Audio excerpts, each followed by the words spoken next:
Hey everyone! So in this episode we've decided that we wanted to find a few really cool points of interest within about a 10-kilometre radius of the little country town of Maryborough in Victoria. So our first stop that we've come to today is a mudbrick house, and this was built in 1982 by a Nepalese architect in conjunction with some architectural students from Victoria, Melbourne, and some local sustainability enthusiasts. So they basically wanted to build a hut and prove that one could be built in a low rainfall area out of mud brick. So behind me, this looks absolutely awesome. Come with me, let's have a look.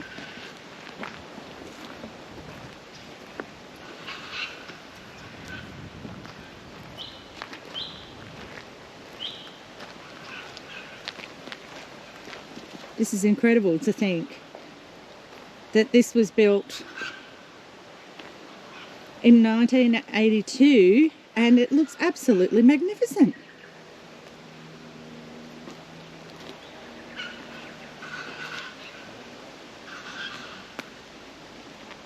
Wow.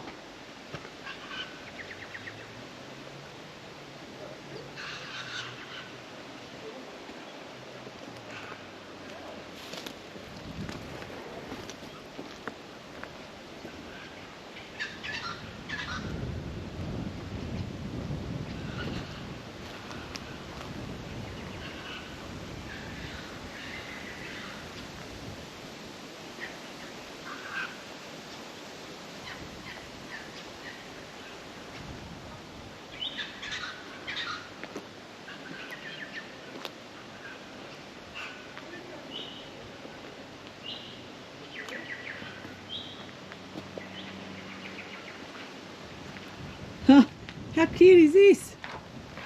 We live here now. Look at the roof.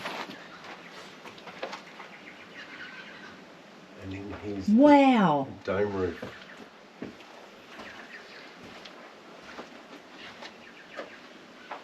Oh my gosh, it's so cool in here. Like cool, cold.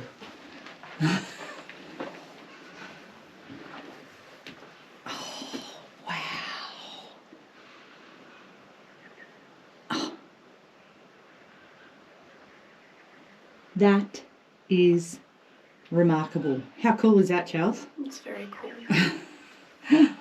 Gonna live here. It's even got little... I wonder if that's part of the actual structure or just like cool little nooks. I'm sure every single piece is for a reason.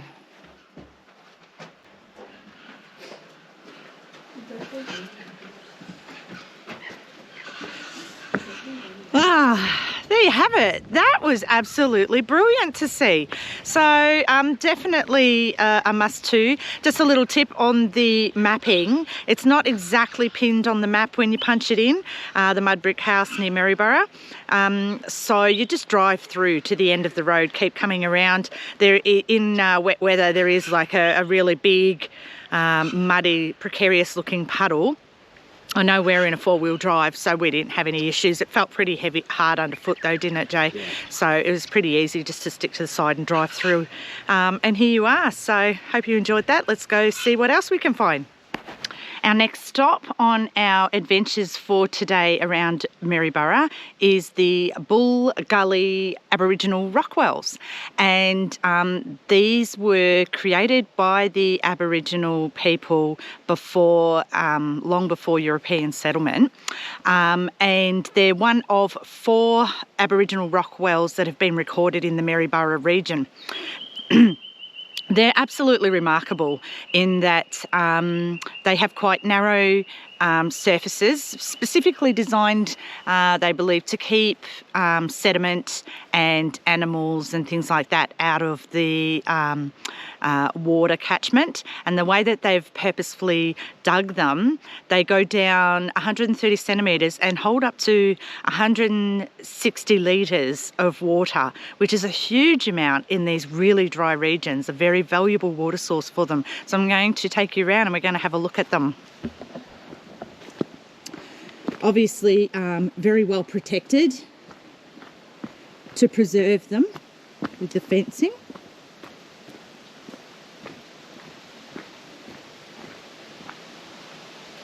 Such a clever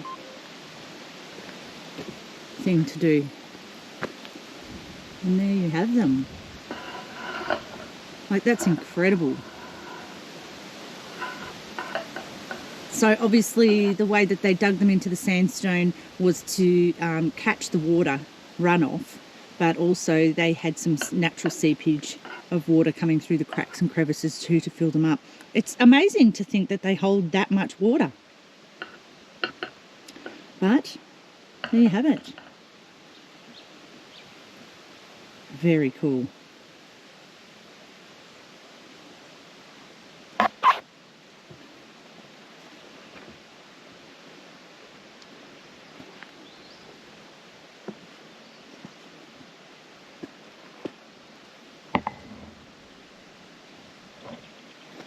So our next awesome stop is at the Bulgari Battery Dam historic site.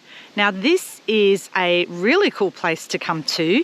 It's actually not far from the Aboriginal rock wells that we were just at, and we took a little bit of a four-wheel drive track, nothing difficult, but you had to actually think about your placement on the track, which was quite cool to come around to get to this particular site. But never fear, two-wheel drives, you can actually go around and on the main road and get access to this site from a normal main road. So anyway, this particular area was, the gold rush started in 1854, was it, Jay? 1854. 1854, and these parts, as most of you will know, were rife with gold miners, detectors, things like that, and people trying to try their luck and get gold out of these rich areas. And this particular site was a big production site originally for the gold extraction. They had cyanide pits, battery dams, all sorts of paraphernalia that you can actually walk all the way through and have a look at all the ruins. But this century, after it was finished being used for all the gold extraction, the equipment was taken over and used to repurposed as extracting eucalypt oil, and it was the first area that was ever used to get eucalypt oil and created. So as you go through here, you can find remnants of the distillery that they used for that purpose as well. So it's a fantastic little space to have a look around. We'll go and have a bit of a look and see. So these were the cyanide pits. You have to be really careful where you're walking. There's like mullock hills and holes all over the place around here. So just have to be super careful if you're sort of slightly off the track. Watch where you're going.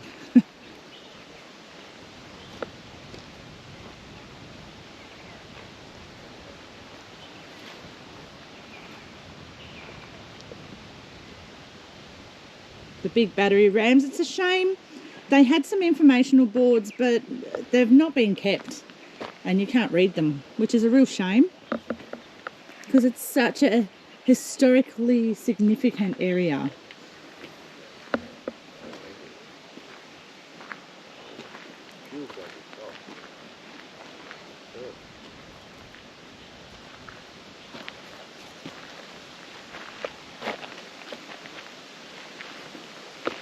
You can sort of read a little bit of that one. It's the battery crusher. Ah. They crush the rocks to make it easier to handle. Yes, and there is actually one of those battery crushers still on display in Blackwood,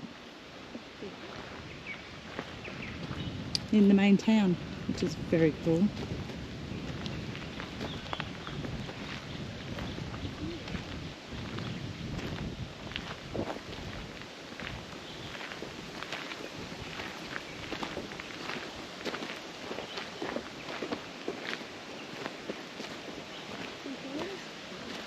great. They've got some picnic tables, or even some fire pits that you can come and have a beautiful little picnic in here.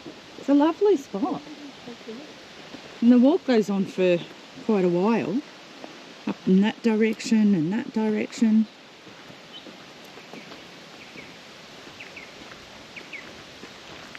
It's hard to believe too, you're probably pretty guaranteed you'll get the place to yourself. This is a Saturday in the school holidays in Victoria, and we haven't seen anybody.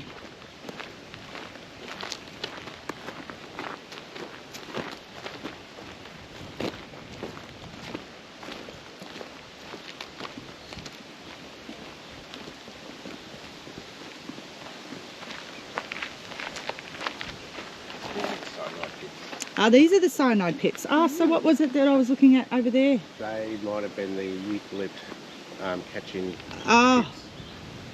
Okay. There you go. These were the cyanide pits. Yeah, so cyanide used to break down the rock and everything, so you just left with gold. Cyanide is very poisonous. Yeah, extremely poisonous. Also, you put the cyanide in the pits. Yeah. Oh, what happened to it all? It's just in there. Oh. Yeah.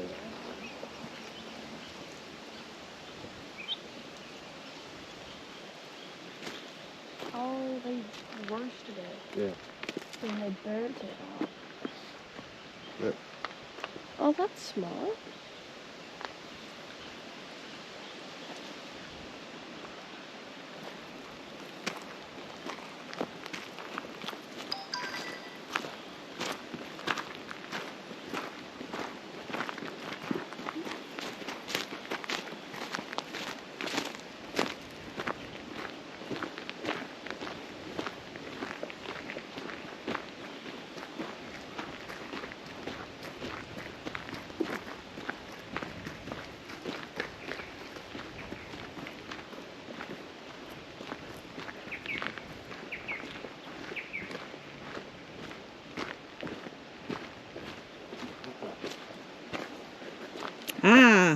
This was the paddling machine.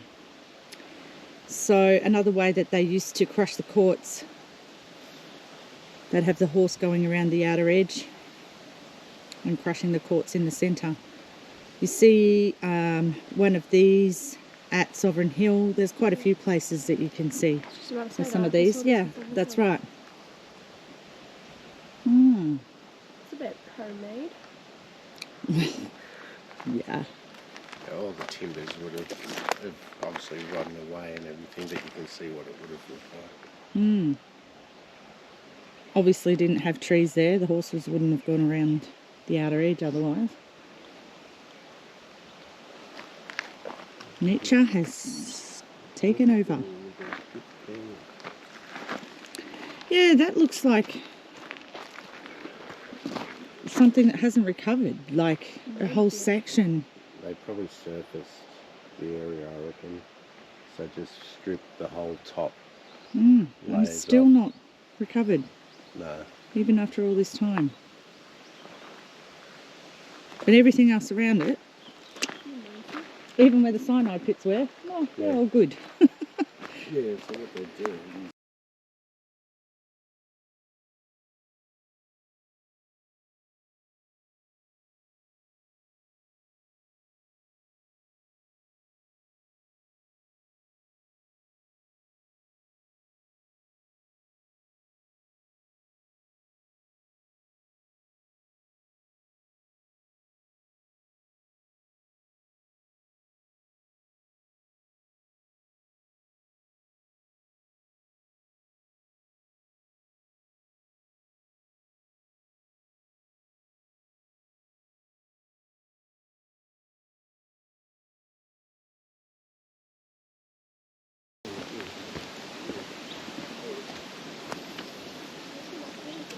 I think, from what I can tell of the picture and what I remember, this was where one of the residents was it not, Jay? Yeah, from memory, this is the same, this is the residence of the one that he found a 536 ounce nugget nearby. Ah. So yeah, from memory. And that sparked this whole operation, or was it already going when he found that? No, I think it was already going. Okay. I'm hopefully going to get there maybe today, but to have a look at the area, but yeah. Yeah, so this is what's left of the hut, which there you can almost take a... His wife and 2 kids, I think, this was a 3-bedroom, Yeah. three-room house. Yeah, it's a shame they haven't upkept the pictures, so you can see exactly what it would have looked like, but there's the frame of what's left of it anyway, of the house. And the distillery and all the works just over yonder. So yeah, a very, very cool place to come and see.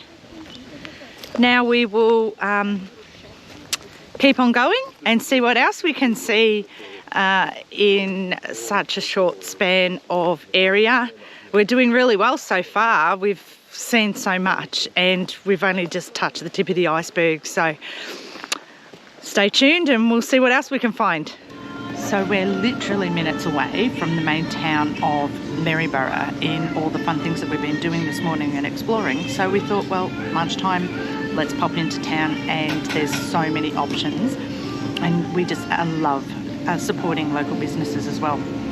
So we've come into Bergs in the main town of Maryborough, and the food is absolutely incredible. We're sort of eating as we go. There's not much left of the loaded fries that were there.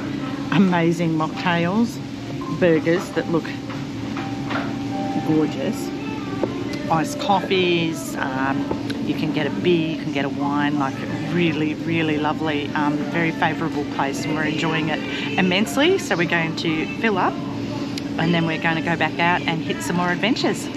Our next little adventure was just that, quite a bit of an adventure and a bit of a treasure hunt to find this particular point of interest. One way that you come into it, it is you have to stop and then the rest turns into a walking track. The other way around, you come in on the waterline pipeline track, which was a really cool track, but definitely 4-wheel drive only. So that's a whole lot of fun in its own to actually go up and down that track for a bit of 4-wheel driving. Nothing too extreme, but certainly got to think about what you're doing, especially after some rain that they've had. There's some quite boggy areas and mud and puddles, and it's good fun. Anyway, so this point of interest that we've come to is the site in which the Rice brothers, that the house that we saw back at the battery and distillery belonged to the Rice brothers, and they found a 537 ounce nugget in this very spot with the monument behind me to prove it, back in 1858. So this is what we have just trekked to find, the very spot. Now these particular guys are credited to actually starting the whole gold rush in the Maryborough region from 1854, I believe. So that's pretty special, and yeah, here it is, the very spot where they found a big one. I don't know what that would equate to in dollar-wise today. You can do your maths, but it'd be pretty sizable. So there you are. Obviously, as you can see from the surrounding areas, they absolutely went rife with all the mullock hills and everything, trying to find the rest of their luck. I don't know what actually came out of the rest of this particular region. I wouldn't imagine much is left here nowadays, but there you have it. In the middle of Maryborough and a couple of minutes out of the main town.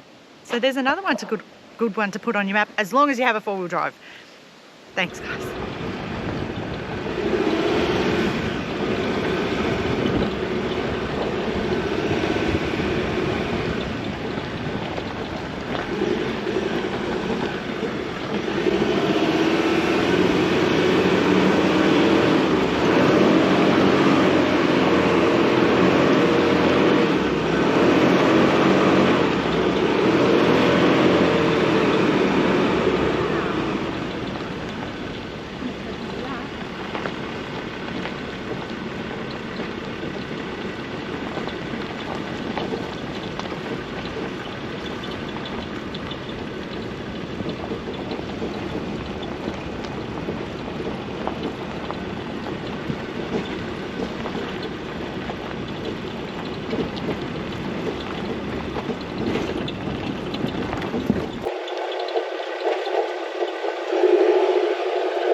was part of the waterline pipeline track, so that was pretty cool.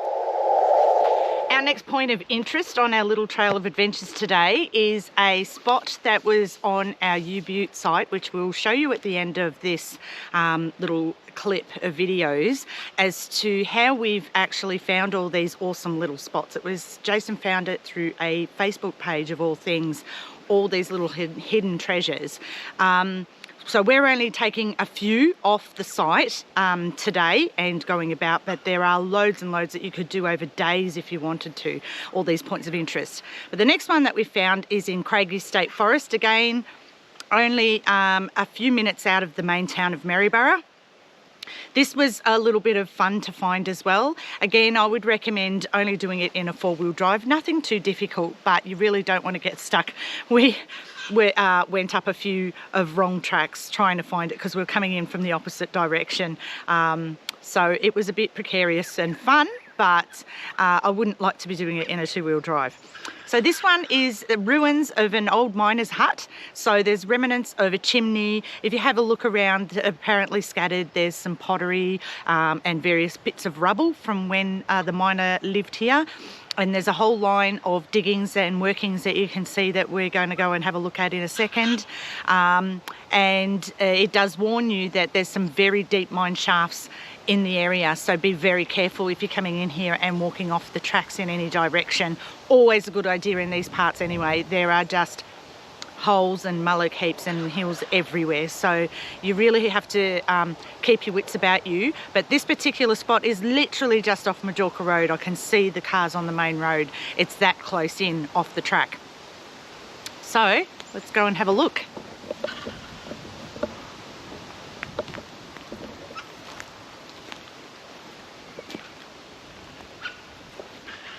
Obviously not much left of the old hut,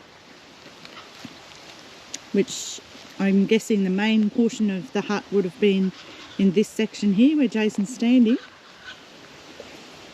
And as always, somehow the chimney remains. Looks like a bit of pottery, perhaps. Yeah. It's pretty cool that they're left here for people to come and have a bit of a look at too.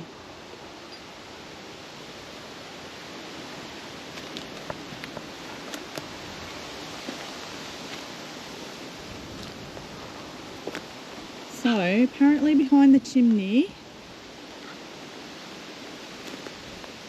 you could see off in the distance, up in the hill, I'm probably too short, might have to walk over a distance, all the mullock heaps that go up the hill from this particular miner that had worked this area. So we'll go and have a bit of a quick wander, make sure we don't fall down a shaft.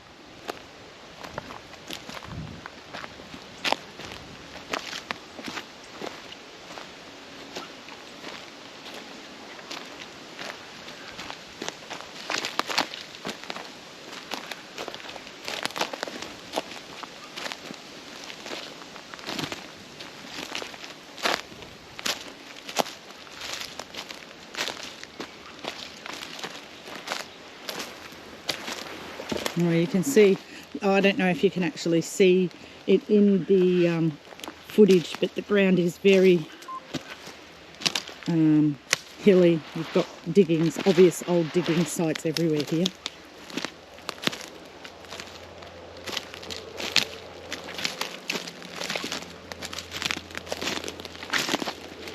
Also prefer to do this type of exploring in the cooler months. Less likely to have your slithery friends about. Aha. Yes. This is wow. Yeah. Oh my. Huge shafts. Hopefully I won't drop you in.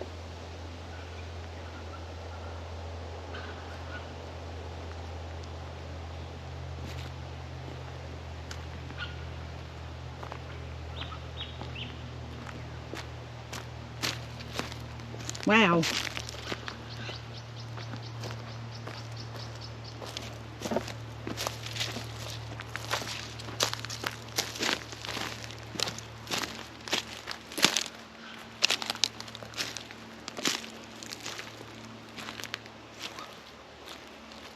Ooh, I don't even want to get too close to those edges to see below there.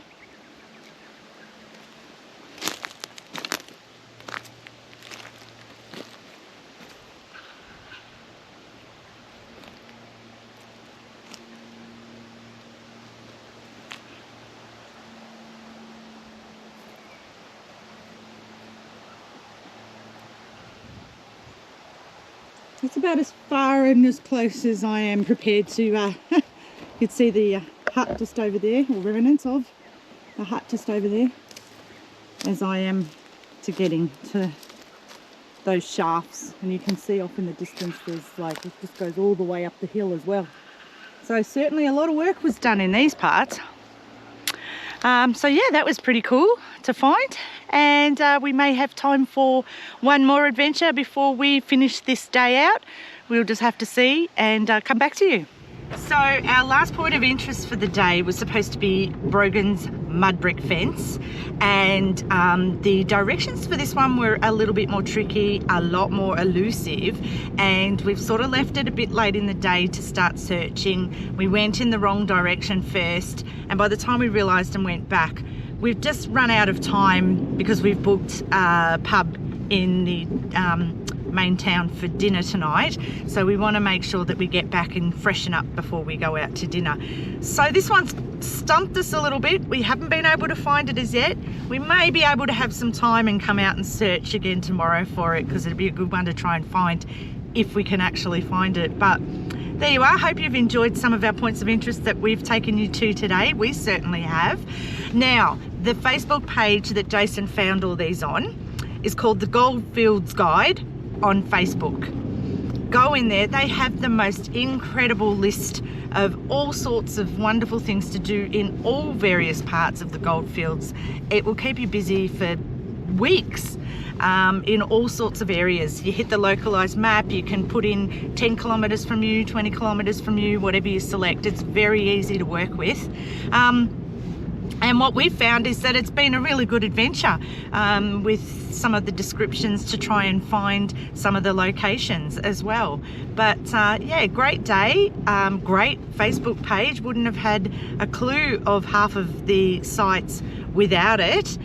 So go in, check it out for yourself, and hope you have as much fun as we did. Thanks for joining. See you.